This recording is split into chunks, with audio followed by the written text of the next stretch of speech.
Chikkamagaluru home stay ಬಳಿ ಕಾಡಾನೆ walking ಪ್ರಕರಣ. ಕಾಲಲ್ಲಿ ರಕ್ತ ಸುರಿಯುತ್ತಿದ್ರೂ ಓಡಾಡ್ತಿರೋ ಒಂಟಿ ಸಲಗ.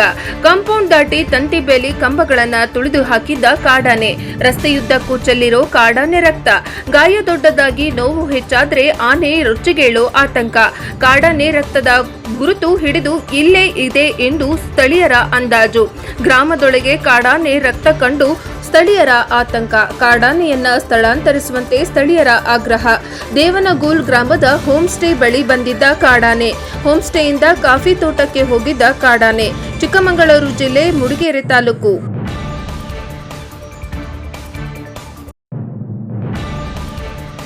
ವರದಿ ಪ್ರಕಾಶ್ ಬಕ್ಕಿ, NKS TV4 ಮೂಡಿಗೆರೆ.